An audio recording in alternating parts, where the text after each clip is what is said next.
Gather, veterans. It's time to join the fight.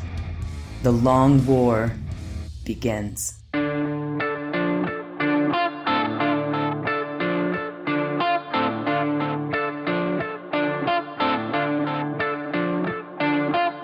This is The Long War. I'm Rob Baer, and joining me once again are my partners in crime, Ken Boucher and Wyatt Turk. What's up, guys? Yo, dog, great to be here. Yo, what's up? Have I told you guys yet how hard for heresy I am right now? No. No. Thank you for saving that, though. Yeah, I'm really hyped. They showed off some cool stuff today. Plastic Leviathan Dreadnought. Rob's Triple H section of the podcast, which is Hard for Heresy with Rob Baer. hard for horse heresy. We'll actually get an army together, paint it, and play. Probably not, but a girl can dream. Motherfucker, you don't play. You don't play shit. I play plenty of things. Do you, though? Name one thing you've played this week. I have played various roles and organizations throughout the land. Solid word play. I appreciate that. Thank you. Appreciate it. Yeah, Plastic Leviathan was looking pretty hype. I might have to buy one, even though I don't give a fuck about Leviathans, just because it's plastic. Well, they did mention there would be 40k rules, and the current 40k rules are, I don't know. I wouldn't say they're super the amazing. Leviathan is on an apology tour still. Yeah, it did get a little abusive. It was irrationally powerful in 8th edition. Yes. I mean, toughness 8, 2-up save, 4-up invulnerable. Like, it was more difficult. So what? Oh, yeah. So it's not an apology tour. It could use a point reduction. It's not. It's like, okay, we forgive you now, dude. You know? Nah. I don't know. I guess we'll see. But they'll do something because, they're going to want to sell them. I mean, let's be bought and paid for. I'm buying one. Yeah. I mean, the Forge World kit ain't bad. But no, the blockier tank, they're not bad. It's just a plastic one, though, with all the extra parts and conversion opportunities. Yeah, man. So much easier to magnetize. I mean, that's not something I think about, but I can see why you would be interested in that. I get it. Yep. So let's, we got a lot of cover tonight, right? We're going to cover new Tyranid rumors for the point increases for the next FAQ. We're going to cover stratagems for these squats. We've got apparently Rob's world famous heresy dump coming to you in our tabletop marketplace, or his Hard for Heresy with Rob Baer. But before all that, we've got Wyatt Turk coming to us live from a Super 8 in an undisclosed location in Texas. No, it's next to a Long John Silver's. Right next to the Long John Silver's. I wish it was. If there was one, I would gone and got like. I would have been like, hey, what's your Wi-Fi code? I'll just live here. Yeah. Would you rather only be able to drink hot water or any drink that you want, but there's a couple of drops of urine in there? Hot water is my only beverage, or any drink I want, but there's always urine in it. But whose urine? Doesn't matter. It doesn't change the taste. It's just in there. Is there always a chance for hepatitis and things like that? No. Is urine sterile? I mean, they say that, but isn't everything sterile for like 15 minutes until bacteria starts breeding on it? I mean, the rumor that pee is sterile is a rumor. Makes sense. Kind of like when people say a dog's mouth is cleaner than a human's mouth. My mom said that once, and I was like, that's just think about that for 5 seconds, Mom. She's like, huh, yeah. I was like, you saw this dog eat a turd. Yeah, it doesn't. I don't want that in my mouth. A little bit of pee-pee. I can't taste it, but I know it's in there. No hepatitis, no. Nope. You just got to live with the fact that there is urine in your beverage. Does coffee count as hot water? Nope. Okay. Pee-pee in my drinks. Just before you finally answer that, bacteria are present at low levels in the urine of healthy people not suffering from a urinary tract infection. Gotta drink fast. Okay. According to sciencenews.org, 5-second rule. Urine is not sterile, and neither is the rest of you.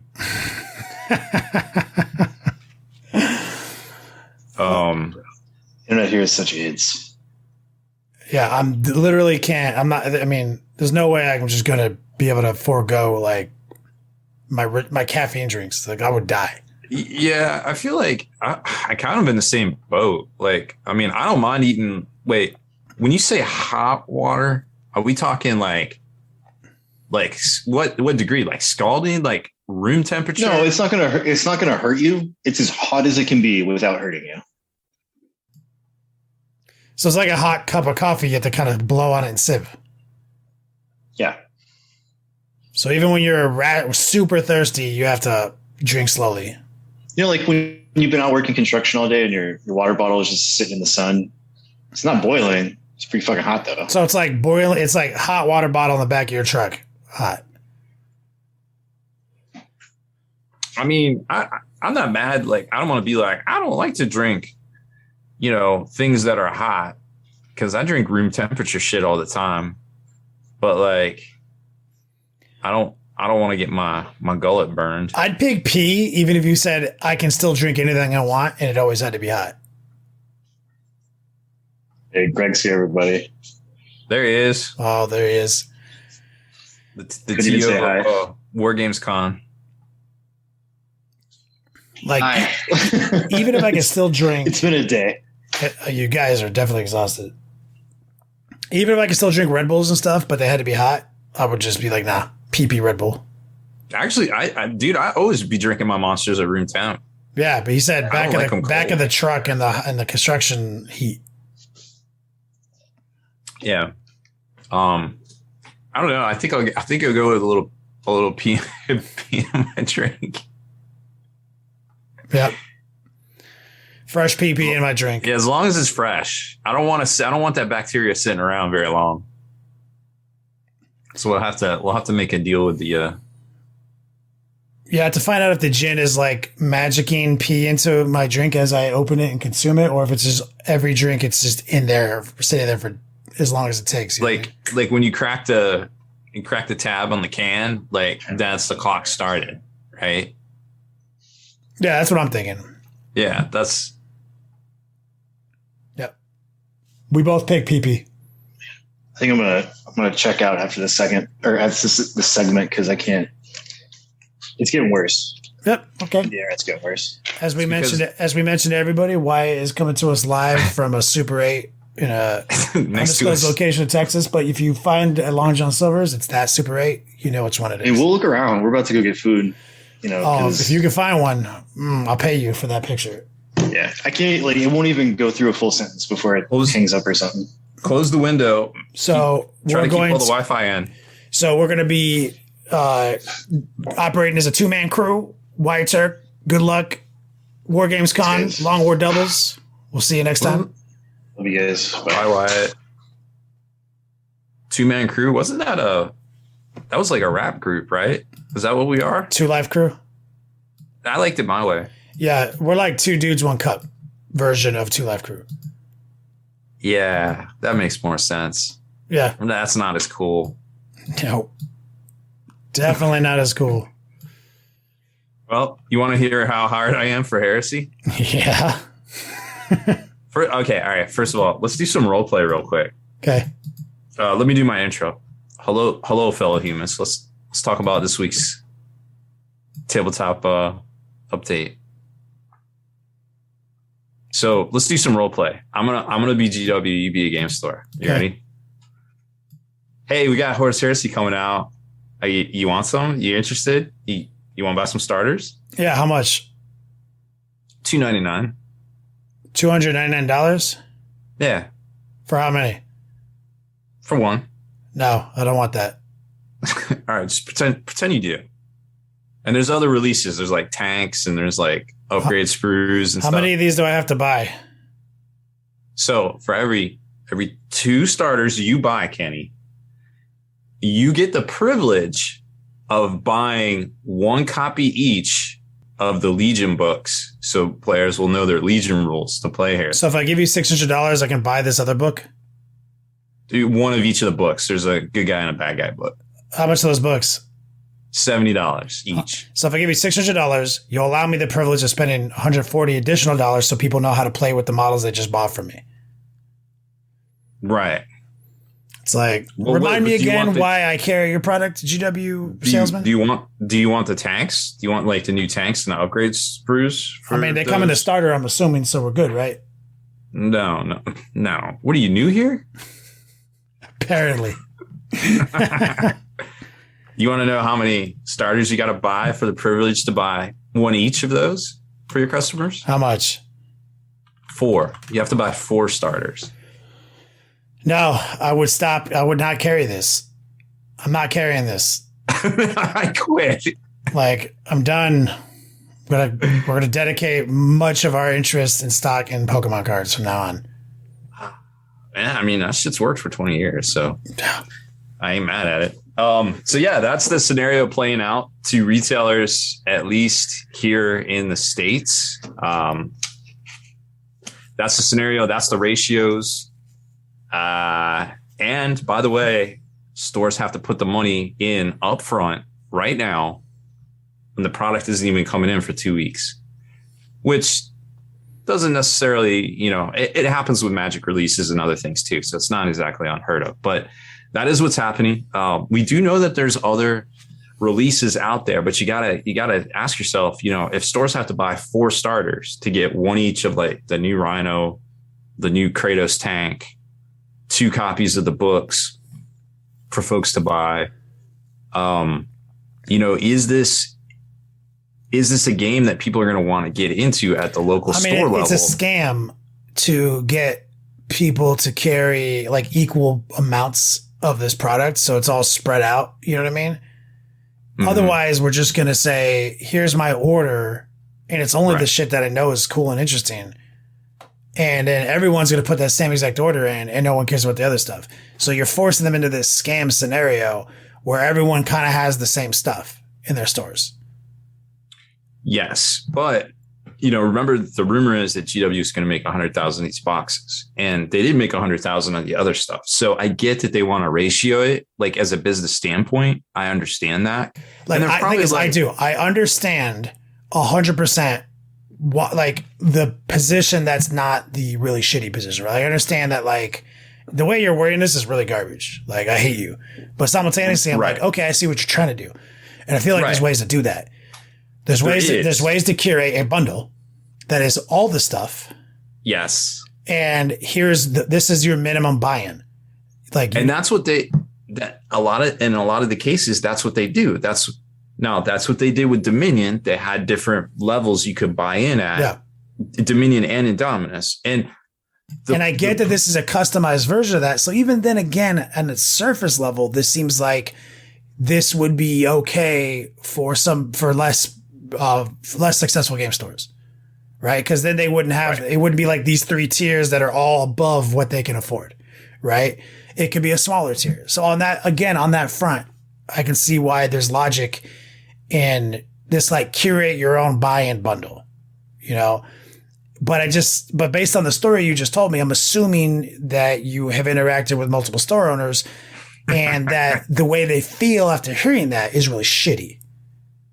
Well, let's just say at least one of them wanted to shut down his store. Mm-hmm. And his exact words might have been, I'm going to liquidate everything. Do you want to buy it? Yeah. So the thing is even though I can see some of the logic train in here for more inclusivity and a better release, like I only heard this story because someone hates it. They hate it. So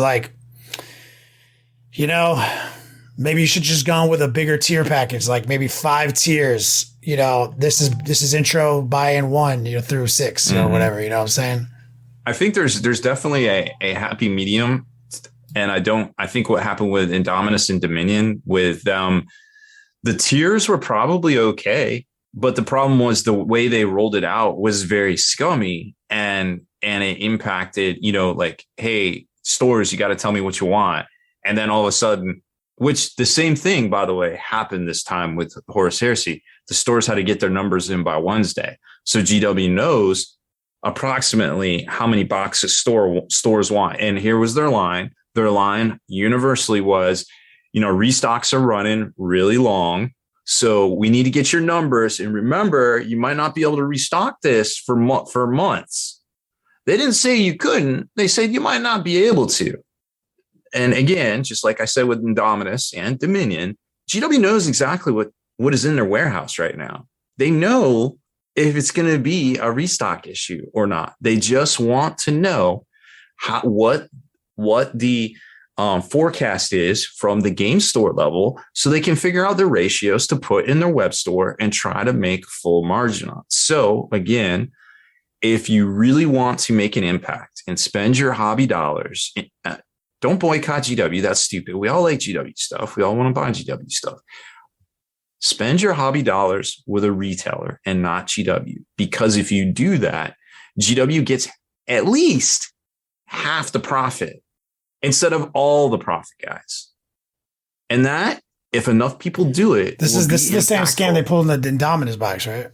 Yes. Yeah, it's the same scam where they called everyone up, got their orders, and then they used that list to determine what interest was so that they can decide how many to actually mail out and how many to sell in their web store. And we did a whole episode, one of our biggest, most popular podcast episodes 2 years ago, GW on trial. Yes, and it was 2020. And so this is kind of looks like that again, but except they put like a different veneer on it, so it's like we forgot. Now, I'm not saying maybe they're not doing that. Maybe they're just doing the parts of this that we isolated as like, okay, I can see why one might do that, but they have a track record of not having the best of intentions on that front. So time will tell, and we'll see. But as Rob has just said, when it comes to a release like this, I firmly stand by the game shops. And no matter how hype a drop like this is, I never bought an Indominus box, guys. I never got one. I never did, because of that shit. And because none of my game stores locally had it, people all over the place were like, oh, we can mail you one. We got one at game stores. Like, no, that's besides the point. You got yours. Someone out there will get it. What I'm talking about is like, people didn't know. So I will do without. That's the true nature of putting your money where your mouth is. If you get so hype on it that you have to break down and go to their web shop to buy it, they're going to keep getting away with this. So I went without. I never got Indominus. Never. I don't have any models from that kit, nothing. And I wish I did. And so I advocate for that as a call to action for when drops like this occur. And I think, and somebody made another game store made a good point, or another person, whatever. And they're like, I've had a bunch of shitty game stores in my area, and the only place I get like a quality experience is actually at the GW store. Like, I know they're not, they're going to require you to have all your shit a certain way. And if I'm not going to go up there and play as much or whatever, because they don't have the facilities and stuff. But I know it isn't going to be a bunch of bullshit to go in there. I pay my money, I get my stuff, right? And I'm like, yeah, there's something to be said for that too. Game stores are kind of, they come and go and they do their thing. But it doesn't change the point that we all have our favorite game stores that we shop at, whether they come and go. There's always a favorite game store. Hopefully there's one by you that you like and you can spend your money at. And I think it's very important that stay in the hobby, just change the parameters of what you buy and how you buy, and be more smart about it, because the more money that you give to your game store is the less money that goes directly to GW. And that is impactful, and they will notice it. Because when you're looking at Wizards of the Coast, 2Xing and 3Xing over here, and GW's like, if we didn't have licensing deals, we didn't even turn a profit. And that was 6 months ago. And guess what? They're going to probably come out of the gate in about a month and say, it's probably not going to be as rosy.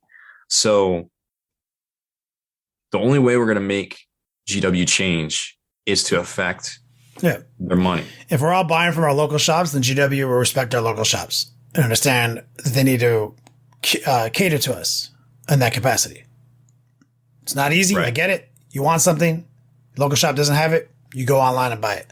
Or, some of the limited edition stuff and some of the collectors, you can only get it from GW. And I get that. I'm not saying don't shop Hey, if there. you can only get it from GW, that's one thing, man. People got to make their money. But like in this capacity, you can trust that Rob has done research. He has called people. He's interviewed people. He has more than one. Anonymous game store owners. He catalogs all this stuff. And so it's just not like some wild speculation. No. So it's like red alert, guys. It's about to happen. Rob said it before these interviews too. He predicted this. He said they made 100,000 copies. I promise you that they're not going to sell out. So don't panic and panic purchase. Do not panic. From, third party. Don't panic purchase from eBay. Don't panic purchase from GW's web store. If you hold out, they will come to your local game store. This is red alert. This is that scenario. And we'll know it soon enough, and it may be kind of shitty for the game stores that had to order X 4 copies of starters to get one Kratos tank. If GW calls them up after the release or even after this weekend, when the pre-orders go live and they get their numbers in, because that's when the bell curve peaks, they're going to know, oh shit, we didn't sell enough, whatever. Call the stores, dump the stock. And then all of a sudden they do what they did with the other 2 releases. And they're like, yeah, hey. And the only way that's going to happen is if you guys don't panic buy. Yeah, basically. Don't panic buy. But say it doesn't happen that way. The opposite effect it could happen is, what if there isn't these extra accessory packs, these upgrade packs, the new Rhinos, the Kratos tanks? If that stuff isn't readily available to people, you buy your Heresy box and then what? You need the rest of the stuff, right? And if you can't find this stuff because it's ratioed out, that's going to be a problem. And that can stunt growth of the game that they're trying to kick off so big. So it's a crazy balancing act right now. I don't envy GW for the position they're in, because they've kind of, in a way, kind of stacked the deck against them with these ratios, I feel like. So it's just a weird, nobody saw this coming, the ratio thing. Like every store I talked to, they're like, I didn't expect this. I don't know what to do. And some were just like a little bit more dramatic about it. But it's going to be interesting. Either way, let's run down the release. So Horus Heresy $299, which, by the way, as I published the article, you said it was going to be $299. They said it was going to be less than 300, and I said that means $299, and I just kind of as a joke, and it turned out to be $299. But if you look at, and we've talked about this in the past, the arbitraging of the monies, it's 180 pounds in Great Britain. If you translate that to US dollars, it's like, I forget exactly. I posted it on the site. It's $80 less. It's like $220 US.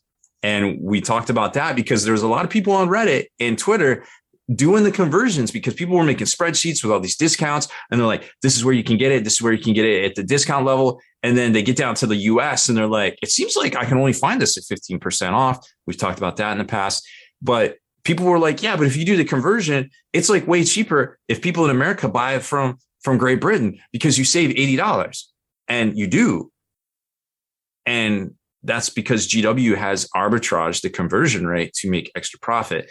And some people on our Facebook were getting arguments with me, and I just get on there to get more reach on the posts. And I'm very factual and I'm very matter of fact, no personal attacks, but I'm just like, hey, this is the way it is. I went to like some other websites, the manufacturers' websites. I did the conversion from their sites. Hey, you can just drop down and I went to Mantic's site, as a matter of fact, Kenny. You can go from Great Britain pounds to US dollars. And it was actually less money in US dollars to order anything from Mantic than it is Great Britain pounds. So you can pick them all. There's Cromlech does the same thing. Even Wargame exclusive, when they're, sending stuff out of Ukraine, very similar, if not less. Cromlech, it's just what GW does. So just to be aware of it, I don't want to harp on it, but I do want to talk about it there. So $299 for the starter. The Legion of Astartes books, whether it's Trader or Loyalist, are $70 each. The missile launcher or special weapon upgrade sets, they're both $42 each. The Kratos Heavy Assault Tank, that's a new tank. Hopefully we'll see rules for it in 40K. $125. The Demios Pattern Rhino is $47. And they also are re-releasing the Azek Aramon Thousand Suns character from the Burning of Prospero box for $33.50.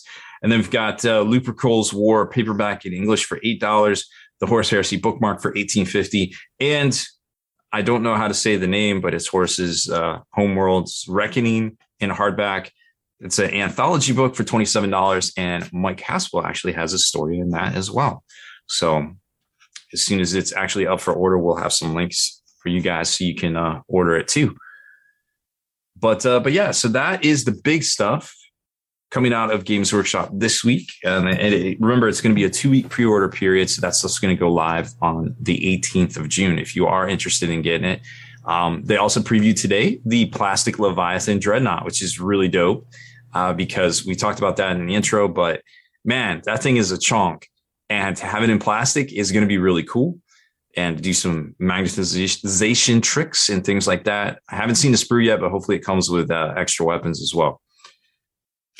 We know there's a Sicaran as well too, but all that stuff will probably be coming out down the road. Cromlech is having a 20% off sale now through June 6th. So check that out if you need some resin upgrade bits, or they got all sorts of dope terrain and HDF as well. That stuff's all pretty dope. We've reviewed a lot of it. I'm pretty impressed with just about everything they do and their pricing. So, and it's something that you can stock locally from distributors here in the States. If you're a game store owner and you just want some, $10, $20 blisters to have on the shelf for people to, get those impulse buys and stuff, it's definitely a good thing to do. Joy Toy came out with the some new dreadnoughts. They got the Murder Fang for Space Wolves, as well as the Redemptor Dreadnought finally, which I was surprised. I was like, that's got a sarcophagus in there. That's not for kids. There's a dead dude in there. But all right.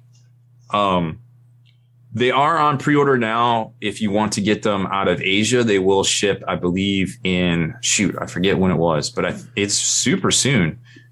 I think it was August. The other ones, if you pre-order them from here in the States, and we have all the links up over on Spiky Bits, those will be shipping out, I wanted to say, in fall. So it's a little bit longer of a wait, a little bit less money.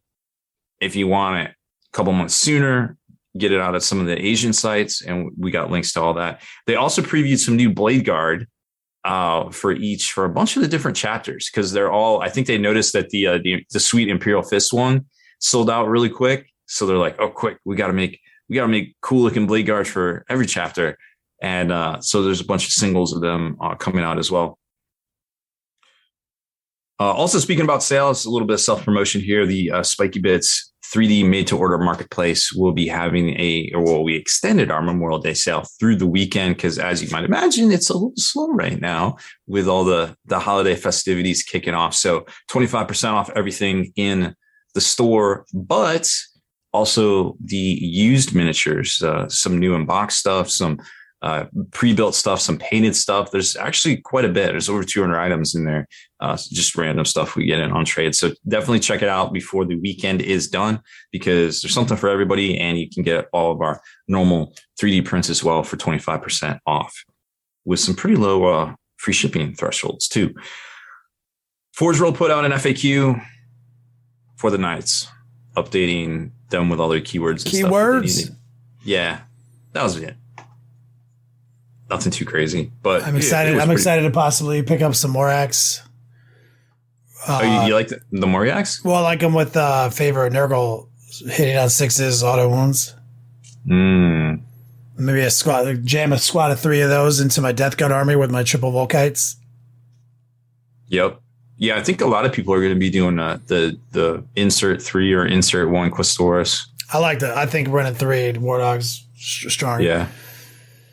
That list at BAO had 7 Chaos War Dogs. 7 and 2 big ones? I think so, yeah. Yeah.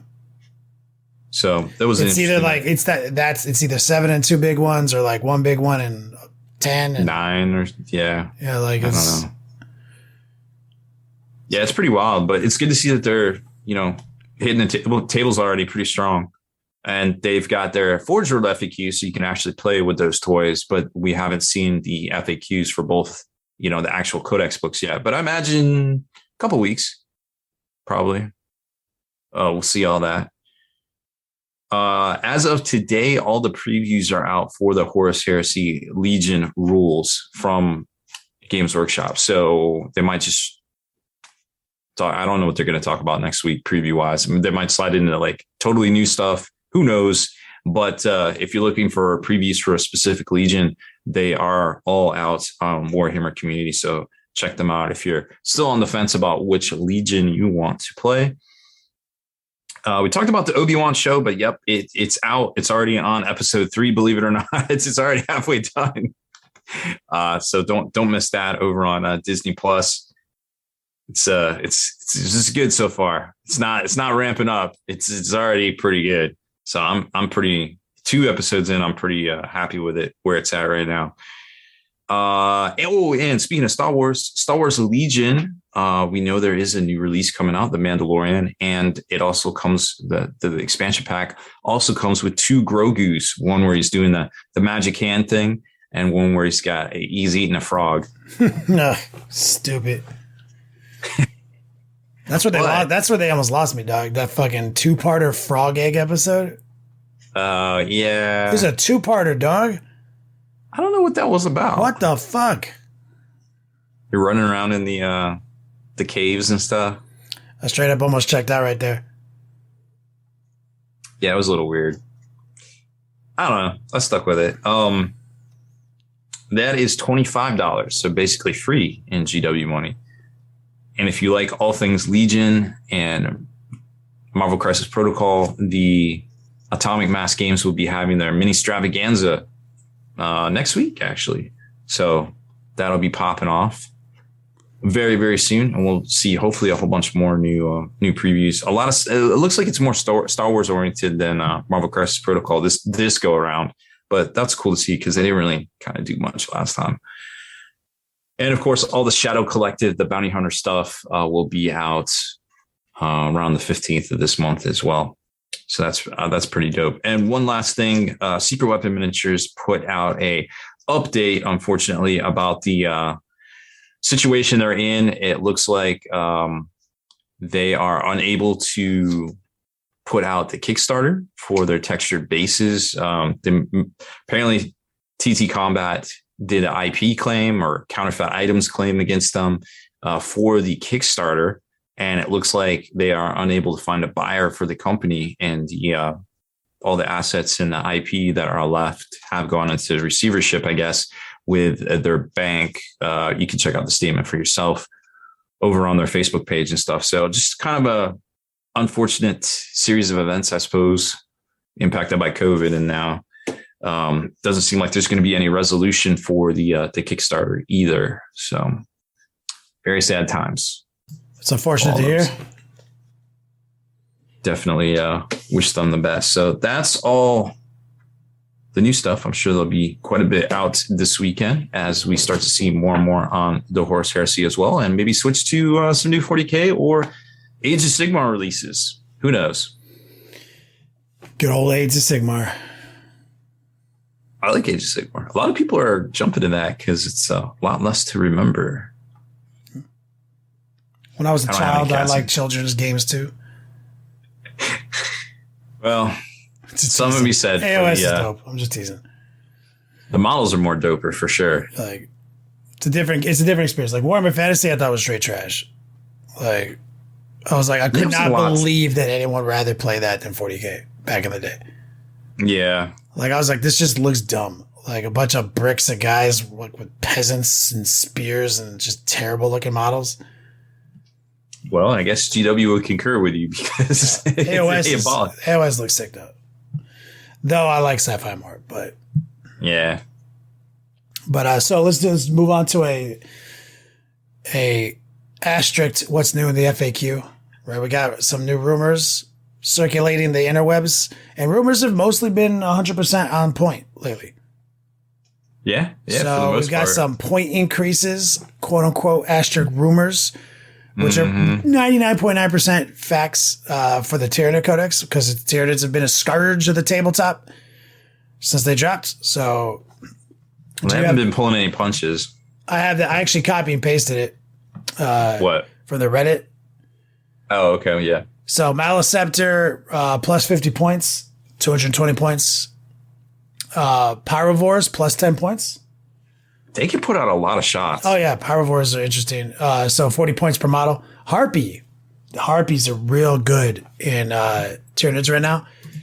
They got some wombo combos built in, some great stratagems, and they're a true choice. Plus 10 points. So 170 points for the unit. So not a huge, that's like a point a guy or less. Nah, I ain't mad at that. So Warriors, 5 points per model, moving up to 30 points per model. Raveners, 5 points, going up to 35 points. The Hive Tyrant, there's a big one, plus 20 points. Moving up to 180 right there. But I feel like, yeah, I don't know. How many? I mean, you could only take one, right? The Flyrant also plus 20, so he goes to 210. Flyrant's real good, so like they're making you pay for it. Oh yeah. So if you have like a bunch of these elements in your army, you're like 100 points over now. You know what I'm saying? Heavy Venom Cannons, 5 points. That's and huge. Different prices based on the units too, so not just a blanket 5 points, plus 5 points. Yeah. And so the Harpy unit goes up to 190 points with HVC, which I imagine is High Fleet or some biomorph. I don't know what that stands for. Someone in chat. I'll go look at the data sheet. It's probably like one of their bio upgrades that fucking people tell me that they have, and I just glaze over. You know what I'm saying? If it doesn't have to be modeled on, what does it matter? I think it's heavy venom. Yeah, it's heavy venom cannon. Heavy venom cannon. Strength 9, neg 3, 4 damage, 3 shots. That makes sense. Oh, I said sorry. When I was saying Harpy, I thought I was saying gargoyles. In my mind. So the Harpy going up only plus 10 points. I was like, wait, heavy venom cannon? I was like, wait, Harpies? No, so the Harpy plus 10 points goes to 170. Right. And then so when I misspoke because I thought I in my mind it was gargoyles because I think gargoyles are one of the sleeper best units in the codex. So the Harpy, I'm super happy that the Harpy didn't get pointed out. So at 190, that's actually a big one. People are like, oh, it's too good. I was like, you only take 2 and they need something that fucks. So it's a little underpointed, but I hope they don't fucking point you out. So I'm actually pretty happy to see that it's only 190. It's still sub 200. Now the Maleceptor plus 50, it's a little excessive in my opinion. So, well, I mean, they were dropping knights. Now they can't as much, but they're still pretty. I mean, what is it like? Average like 11 to 15 wounds or something. I mean, 50. Mortals? I mean, 50 is excessive. The thing is, remember, they gotta perfect. So here, I'm gonna do smite. Gotta roll a 7, right? Yeah. Gotta roll a 7 or better. Okay, I did. So 3 mortal wounds to the closest unit plus D3 mortal wounds to the closest unit. Then I'm gonna use like the 5 tiered version of smite. Gotta roll a 7 again, right? Oh, I did. 3 mortal wounds, D3 to the closest. Still the same thing. So we're at 6, 7, 8, 9, 10. You're at 10 mortals, right? And the stipulation is got to cast a power, not have it get blocked. That cast dice has to crest 7, and it only affects the closest units. So it's a very spicy unit that does a lot of fucking damage, and I love it. And I don't think it's broken. I think it's got multiple conditions layered into it to make it function. And so I think 50 is a little high.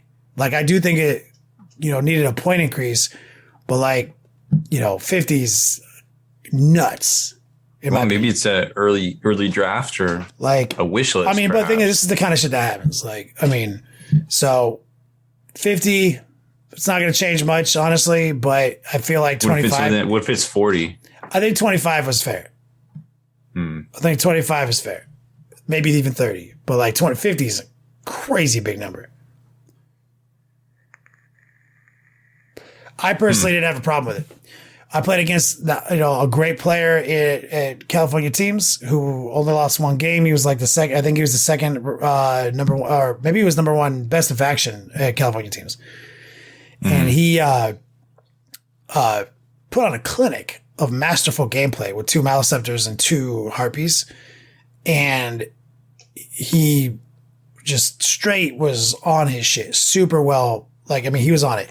And even at that level, I couldn't stop him from scoring. Like, he always put himself in the right place. He always cleared what he needed to. I got my points. He got his and he beat me.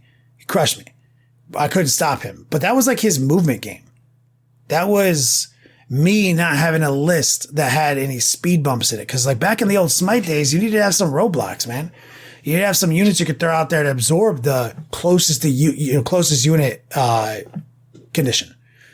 And it's been a while since I've had to play that way, so I didn't have units in my list for that. Back in the old days, I used to have like Nurglings, Scouts, anything with concealed positions, all sorts of stuff. I would just kind of put up in the center of the table, and then move out when I saw the smite was there, so I could take on. So all the smite stuff I had to like take out my screen, right? So like, there's ways to play around it. You just have to prepare for that, you know. And so I didn't feel like they were OP. Like, I just was like, yeah, that's real good. I'm glad you have a unit like that. That's sick. I'll kill one of them, kill both Harpies. Like, but, he got to do the damage he wanted. And I felt like I could have, done much better if I had that in my mind. Like, I was like, oh yeah, this is the thing now. Which is like Space Wolves. They have the, Axe of Mordecai unit that nobody plays. Yeah. They have like this one unit of like intercessors that's like 4-up, feel no pain versus psychic based wounds. I think they're, aren't they the other dudes, the infiltrator dudes? No, they don't have, but they might be, but they don't have concealed positions. That's their only downfall. I think that's what it is. Yeah. So they don't have concealed positions, but the infiltrator dudes. They shrug off wounds in the psychic phase on a 4-up. They have a minus to cast infliction. So like, if you're a Space Wolves, for example, take a unit of those guys. Move advance to the center of the table. Get him into your, minus cast aura. And then when it's time to make your plays, you just bust them out of the wall and stand them in front of the Maleceptors. 5 of those guys is 10 wounds. They have a 4-up against more psychic wounds. Yeah, but I feel like the Maleceptor isn't a slouch in combat either. It'll take all 20 of your mind bullets of mind bullets to kill them with a 4-up. And but then he can just charge in. Sure, they die. Who cares? But none of the mind bullets got to interact with anything but that unit. Right, and then you're in an exposed position because you salted out. Maybe if you have scouts, the same thing. Anything, 3-man squads to infiltrate. Anything you could jam in a little box and then pop out when it's time. There's ways to play around it. So I do think that both those units are underpointed. I like the Harpy going up 10, and it kind of balances out because it could have been like 25 and 25. But 50 and 10. So these are 2 of the hottest units. If you're running 2 of each, you need to make up 120 points. That's what I'm saying. That's a lot of points. But we'll see. We'll see if it even matters. See if it even matters. I mean, when was the last balanced status sheet? They had a slate. They nerfed Harlequins and Custodians really hard. Gave us Armor of Contempt. Yeah. So it was April. So that was the Q2 one, I guess. So I guess there's going to be a Q3 one. Yeah. Because I'm just wondering when they're going to drop it. Soon? Well, that's our Tyranid FAQ stuff, asterisk. But we also literally have photographs in our possession of stratagem cards from the new Voltann. squads. So Rob's got kind of wild. Somewhere here. So we don't know much about these new players in the Grimdark future, the 41st millennium, except we know what kind of cool, stratagems they have. Some of these are, there's all of their psychic discipline too. So there's 6 of those. Cool. Hit us with the psychics. Okay.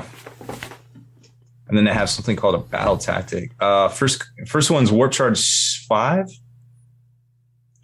Let me Interface Echo, it's a blessing, has a warp charge value of 5. If manifested, you gain 1 command point. The limit of gaining or refunding 1 CP per battle round does not apply to any command points gained via this psychic phase. Huh. Interesting. Fortify, it's a blessing. Warp charge 6. If manifested, select 1 friendly League core or League character unit within 12 of this psychic until the start of your next psychic phase. Add 1 to the toughest characteristic of models in that unit. Roll 1d6 each time a model in that unit takes a wound, and on a 6, the wound is not lost. 6 on final plane and +1 wound. Tight. It's bold for 6. Most things are 6. Yeah. I mean, that seems good for 6. I don't know. All right. Ancestral Wrath. So Witchfire has a warp charge value of 6 as well. If manifested, select 1 enemy unit within 18 and visible to the Psyker and roll 3 dice. If the enemy unit contains 11 or more models, roll 6 dice instead. In either case, add 1 to the result if that enemy unit has 1 or more judgment tokens on it. Oh, new mechanic. Ooh, judgment tokens. Here we go. For each roll of 4+, that enemy unit suffers 1 mortal wound. Dope. So I guess you could... You could make it a 3-up with judgment token. Okay. So in most situations, it's like Ghetto Smite, right? It's like instead of D3 mortal wounds, you roll 3 dice and on 3-ups. So the average there is 2 mortal wounds, which is identical to a D3, right? Difference being is that if it's big units, 6 dice, right? And so you get 4 mortal wounds. So it's very Smite-like, and you can still smite. So this guy can roll up and smite and drop this shit, perhaps. Pretty cool little pocket, you know. Let me pick up 4 dudes, 5 dudes. Well, I mean, like, if it's just like, let's say it's like a character that's standing right there, you bust out, you run right in front of him, and you're like 4 mortal wounds. Yeah. On average. Like, so it's a great utility backfield. Like, that's good. That's a good spell. I like things that are sort of like Smite, right? And what was its Witchfire targeting parameters? Pick a unit visible? Yeah, 18 invisible. 18 invisible? Mm-hmm. So 18 invisible would put it in the category of a sniper power. Yeah. So it's a sniper mortal wound. Yep. Don't get your characters caught in the open. Kind of wild. So the next one's Grudgefire. It's also a Witchfire.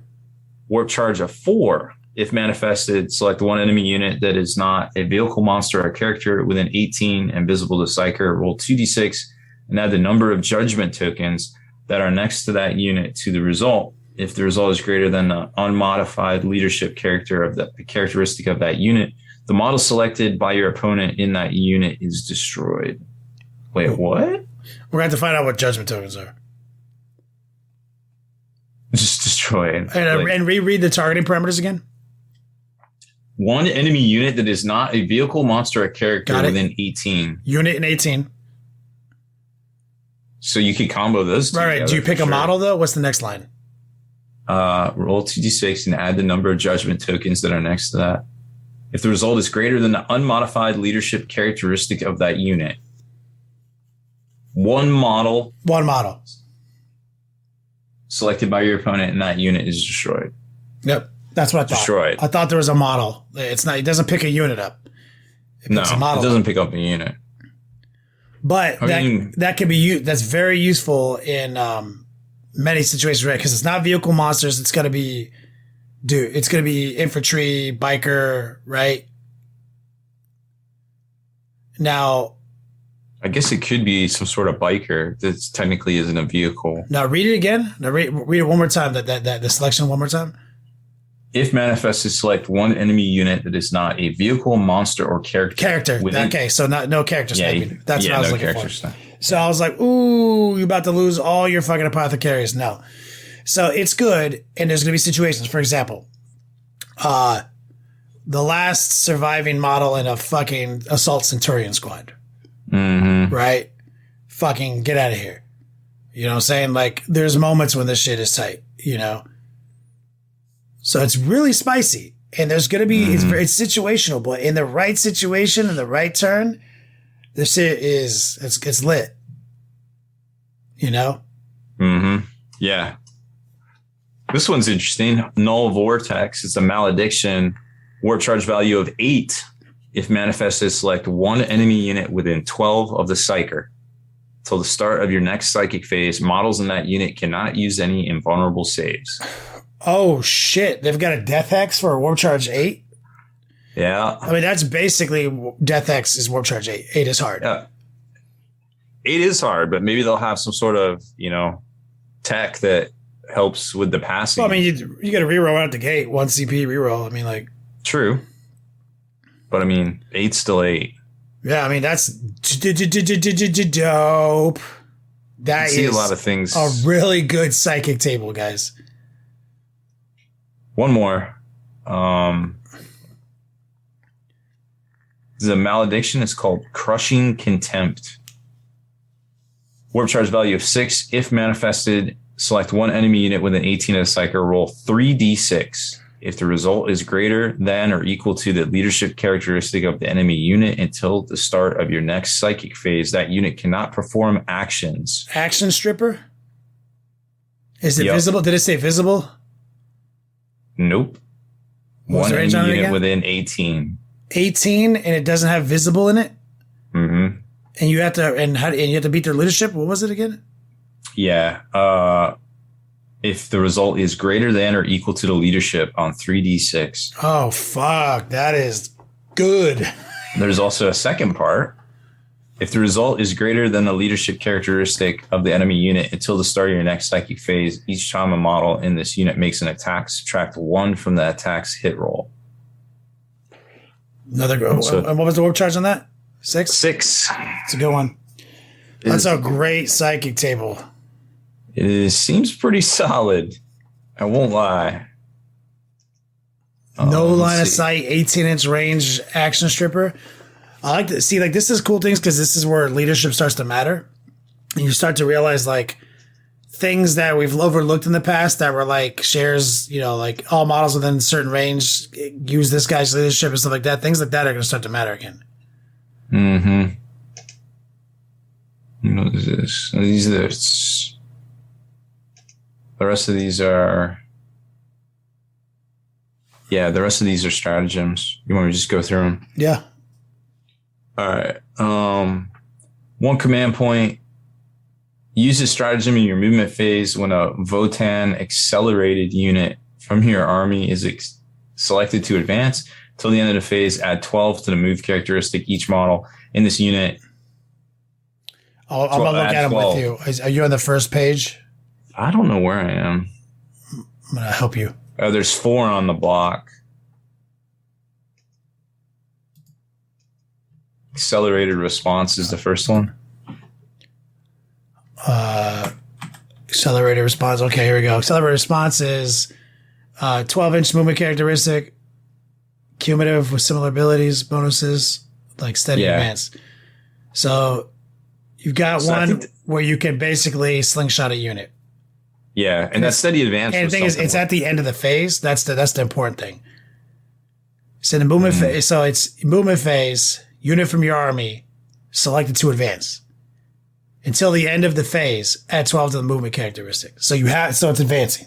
So remember that. So it's not like hey, I'm going to do this and slingshot this unit and charge you. It's when it's advancing. So it's your movement characteristics 12 plus d6. But you don't get the charge unless there's some other way around that. Yeah. But tight. Seems okay. This next one's interesting. It seems like the judgment tokens are kind of like marker lights in a way, but we don't know exactly how they work because when a Votann unit from your army is selected to shoot or in the fight phase, when a Voltann unit is selected to fight. Until the end of the phase, each time a model in that unit makes an attack against a target that has one or more judgment tokens, you can re-roll the hit roll. Judgment tokens are currently, right now, unlocking stuff. So a judgment token in conjunction with this unlocks re-rolls. And that's to hit or to fight. It seems like it's just a precursor to like two things. This next one, use a stratagem. Core Buster Fire Pattern. How's your Core Buster doing? Yeah, it's tight. You keep it in the garage? Yeah, right next to my galvanic magma vent. Start keeping on. Use a stratagem in the shooting phase after an enemy unit is hit by an attack made by a beam weapon fired by a Voltann model in your army. Until the end of the phase, each time an enemy unit is hit by another attack made by a beam weapon fired by a Voltann model in your army, roll 1d6. On a 4-up, the enemy unit suffers 1 mortal wound in addition to normal damage. I can only suffer a maximum of 6 mortal wounds per phase due to the stratagem. I guess there's going to be a lot of beam weapons. Beam weapons seem good. It also says after an enemy unit is hit by a beam weapon, use the stratagem in your shooting phase after an enemy unit has been hit by a beam weapon. Yeah, so I guess you have to hit them first. Until the end of the phase, each time that enemy is hit by another attack made by beam weapon. So like, you got to crisscross them or something. So I mean, it just means so it's just one. There's no like pass through mechanic here. So yeah, but so like, you can put 6 more mortal wounds on something on a 4-up. Not bad. Yeah, doesn't seem bad. I don't know. We don't know how prevalent the beams are going to be, but it seems interesting. Next one is Cyberstim Infusion. Yeah, use a stratagem. I read it. So there's something called Voltann Berserkers. It's a keyword. So Berserkers get to reroll the hit when they fight in close combat. Yeah, okay. Those are really good. It's only 1 CP. It's like some sort of combat drugs, basically. Yeah. Let me scroll to the next batch. What is this? Hunter's Mark? Yep, Hunter's Mark. Use a stratagem in your shooting phase before making a hit roll for an attack made by a Voltann model from your army. If the target unit has 1 or more judgment tokens, do not make a hit roll for that attack. It automatically hits the target. Yeah, that's a good one. Yeah.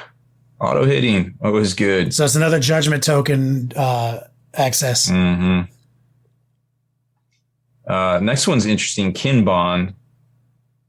Use the stratagem at the start of your fight phase. Select the one enemy unit that is within engagement range of 2 or more Voltann core units from your army. Until the end of the phase, each time a Voltann core unit makes a melee attack against that enemy unit, you can re-roll the wound roll.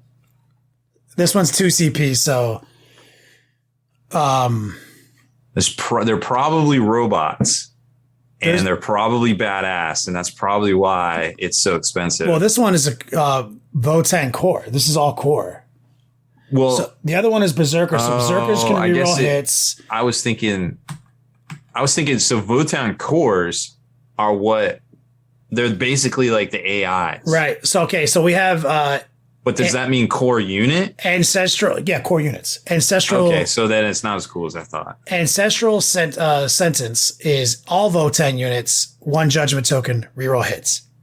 All right. Mm-hmm. Cyber Stim Infusion is Voltann Berserkers, reroll hits. Reroll hits. Right. This is Voltann core. And this is Voltann core with some contingencies, reroll wounds. A lot of great. I mean, these are just good old fashioned useful stratagems. I'm wondering if they have like lieutenants and stuff. The next one is the Might of the Einer. Seems right. Use a stratagem in your shooting phase when an Einer unit from your army is selected to shoot, or in the fight phase when an Einer unit from your army is selected to fight. Until the end of the phase, each time a model in that unit makes an attack, add 1 to the attack's hit roll now. So Einers have a way to go up for 1 CP, whatever they are. And this is a close combat unit again, right? This is a fight phase? Mm-hmm. Yeah, so Einers, for 1 CP, let's say now they're hitting on 2s. But also, there is the accelerate astral sentence. They're a Voltann unit. So if there's a judgment token, reroll hits, right? Yep. So there's multiple ways to combo these off of each other. The Might of Einor, depending on how sick these units are, 2 upper rollables, they're not missing. So I was just like kind of skipping between the cards and just saying like seeing combos, like really good stacks. Yeah, kind of interesting. All right, so the next one, optimize volley. Use the stratagem in the shooting phase when a Votann unit from your army is selected to shoot. Till the end of phase, each time a model in that unit makes an attack with a bolt weapon on unmodified hit roll of 6. Exploding. It's exploding 6s. If the target contains 11 or more models and the stratagem was used, then 2 additional hits are scored. Ooh, Tesla. There's a Tesla shot right here. So get fucked, hordes. That's wild. Get fucked, cultists. Yeah, wild. So that's interesting. So this is it's so funny how many of these are melee though. Yeah, I don't. Hold on, let me get back to get the rest. I'm looking back in time. So you've got. Okay, so Ancestral Sentence is shooting and fight. So if they have a judgment token on them, right? 1 CP. We're going to reroll our shooting attacks. Okay? Then we're going to use Optimize Volley, because it's a Votann unit as well. And we're going to, it's my bolt unit, right? We're going to have exploding bolt weapons. Right there. Excuse me, guys. I didn't mute myself in time and I shit myself. Whew. Luckily, I didn't go to Long John Silver's today. That would have come out both ends. I mean, there's some great combos in just this spread. Optimized Volley, Ancestral Sentence. I'd like to see what beam weapons actually do and like what their function is later. I think we got. There's going to be more of that for sure. I wonder what Berserkers are, because right now that's kind of a weak card for me. The Cyber Stim Infusion, where it says stratagem in fight phase when Voltann Berserkers unit from your army is selected to fight, and they get to reroll the melee attack. So there's no condition for any judgment tokens, but Ancestral Sentence does the same thing for all Voltann units, as long as it's a judgment token. So I'm like, what's going on there? We got to find out more about judgment tokens. Yeah, they could be pretty clutch. Let me see the rest of this. What do we have in the right hands? Yeah, this doesn't seem like the right number, does it? No, I think we're missing some. Yeah, let me go. Maybe I don't. Oh wait, no, there's a hope. No, there's more. We got. I'm just gonna open them on my computer. We have familial loyalty. There's a whole bunch in here. It says this is use it in your opponent's charge phase, like a Voltann infantry or biker. And until the end of the phase, the unit is eligible for heroic interventions. So you got a heroic intervention 1 CP for infantry and biker. Oh, yeah, here's a bunch more. Okay. Light 'em up is a shooting phase stratagem for Searchlight, Voltann Searchlight unit. Yeah, keyword Voltann Searchlight. You select one enemy unit that was hit by one or more of this unit's ranged attacks, and for every unit in the army, if every unit in your army is from the same league, which leagues I'm assuming there are. There's probably chapters. It says you put a judgment token on it. So here's a way to put a judgment token on it. So a Searchlight unit can light up a unit very tile-like and dispense a judgment token for 1 It's CP. just like marker lights. Interesting. Which supposedly the lore already kind of suggested that they showed the Tau how to use their weapons to the fullest, or maybe they supplied the Tau with their weapons. I mean, this is interesting because right now we've discovered only one way to put a judgment token on a unit, and it's kind of a deficit. It's 1 CP, right? It's got to be more though. So like 1 CP to put one judgment token on. That seems like a attrition problem. Yeah, I think. Oh wait, hold on. No, it's 1. What? Select one enemy unit that was hit by one or more of this unit's ranged attacks. So this is 1 CP. 1 for to 1. dismiss 1 judgment token. Yeah, that doesn't. It seems good in a clutch. We don't know what, but we don't know what else judgment tokens do. Yeah. So right now, that's terrible. If this is how you get judgment tokens, luck has need keeps, toil earns. This is a movement phase. Core infantry, so you got to be infantry and core. Use it on a core infantry unit. This is a range of objective marker until the start of your next movement phase. So that means past your command phase. So it's movement to movement. That unit. So if you're in range of its objective marker, that unit passes morale automatically. Unless the unit makes a range attack or declares a charge, the unit can ignore any rules that will cause any actions there before you to fail. Whoa. Huh. You send a model on that unit where they lose a wound, 6 up, feel no pain. So they get a 6 up, feel no pain. They don't fail morale tests. And you cannot stop them from raising those banners. When have you ever heard that phrase, ignore any rules that would cause? Have you ever read I'm not that? sure. Ignore any rules. I can't remember ever. Right off the top of my head. That's wild. Really fucking good. That is something you there's don't a lot. see. I mean, there's a lot of like investigating signals, all sorts of secondaries that are like hard to do because people can just turn it off on you. That's nuts.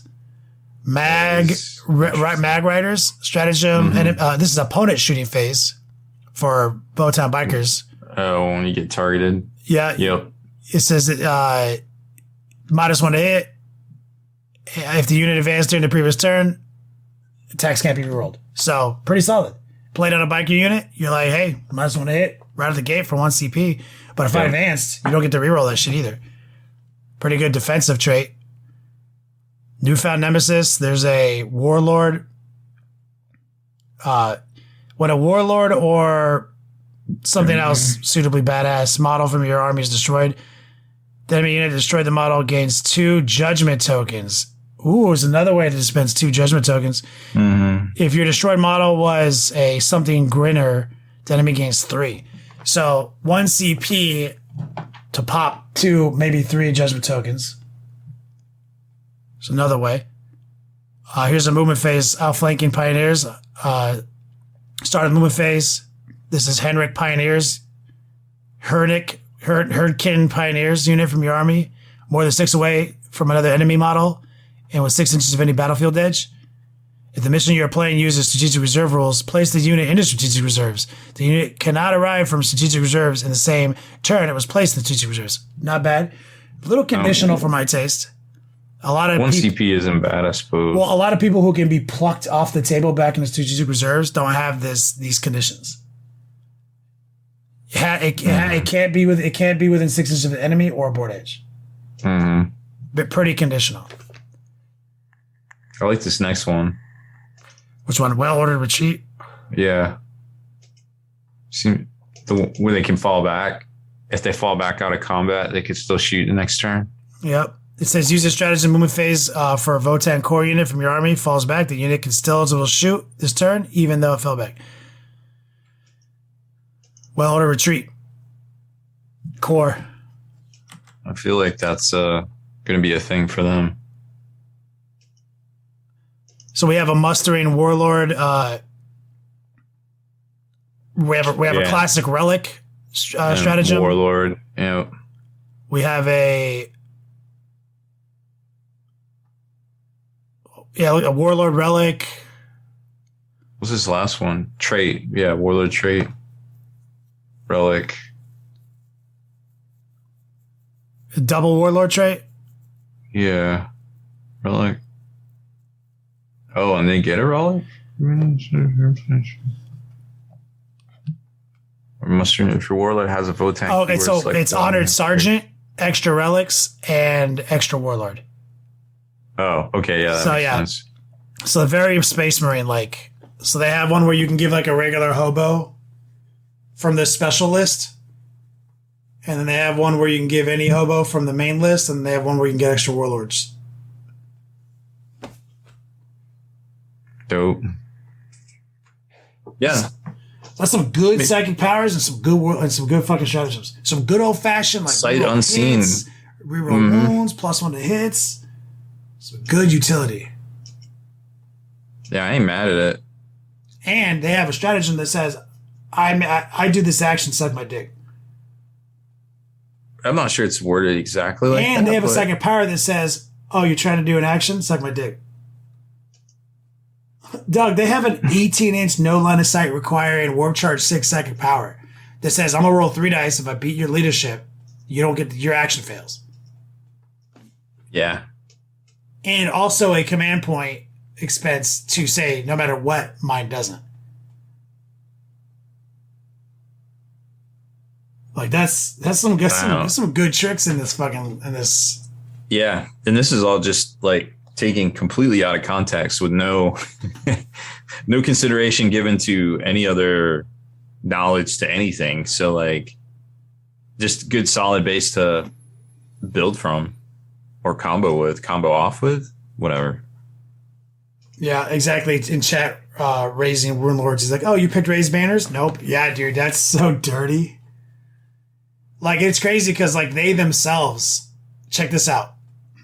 They can walk onto the, like, so you go first and you put a unit on the center objective. Mm-hmm. And you're like, I'm going to raise these banners. Right? Then they walk their unit up on the objective. They go, your action fails, warp charge 6. We're going to raise the banners, and this can't be stopped. Like, you're like, I'm still standing here, dicks. Like, nope. Yeah. Thanks for raising our banner, asshole. Yeah, appreciate that. Like, bro. Yes. I mean, you know, they gotta keep it spicy, keep people engaged and interested. I get it. That's fucking good. No, I love it. That's great. These are great strategies, great utility. Mm-hmm. Like nothing, right. You know, like just some solid, good old fashioned fuckery with some great utility. And they've got some mortal wound. They got a nice little spread of mortal wounds. They've got a shut down your invulnerables on a warp charge 8. I mean, damn. Yep. That's handy. Yeah, it's pretty spicy. Fuck yeah. Tesla bolters. Tesla, yeah. We haven't seen that in a while. I don't know. Well, I think we did it. We lost Wyatt. He's out looking for a Long John Silver, so he's returning his videotape. So, yeah, he'll be at WarGamesCon this weekend. We got some people out there. It's been a pretty exciting week in 40k. Bay Area Open happened.